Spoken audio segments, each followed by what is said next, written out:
Mpendwa mtazamaji wetu, karibu katika edition yetu hii ambayo tuna kongamano la kimataifa kutoka hapa Moto Ulao Baptist Church Bege Kigamboni. Kwa umaalum kabisa tuko na mchungaji Imani Oscar Katana.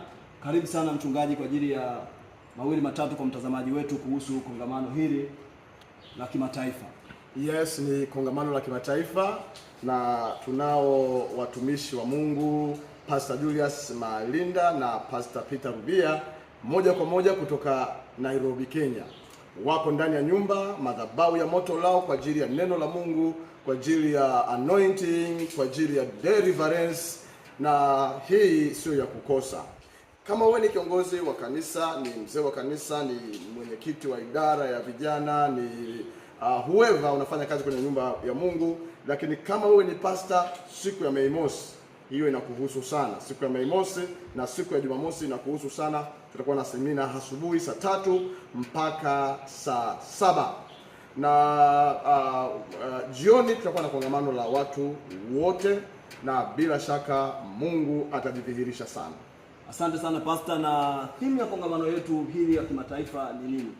Theme ya kongamano letu la kimataifa ni fumbua sana kinywa chako nami nitakijaza.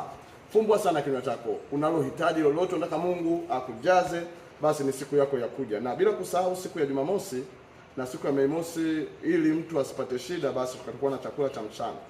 Mtu atapata chakula cha mchana ili aweze kufanya kongamano la asubuhi la viongozi, lakini awepo pia jioni kwenye kongamano la watu wote. Kwa you can spend a weekend with us, ukatumia Mei Mosi na ukatumia Jumamosi kuspend kwenye nyumba ya Mungu, na itakuwa safi kabisa. Asante sana Pastor. Na ametuambia Pastor kuhusu fumbua sana kinywa chako nami nitakijaza. Njoo ukiwa na matarajio, kiti chako kimewekwa tayari, na tutafurahi sana kuhusiana na kukutana na wewe ana kwa ana katika kongamano hili la kimataifa. Usikose baraka za kimataifa. Mungu akubariki, kwa maana Mungu wetu ni Moto Ulao. Amen.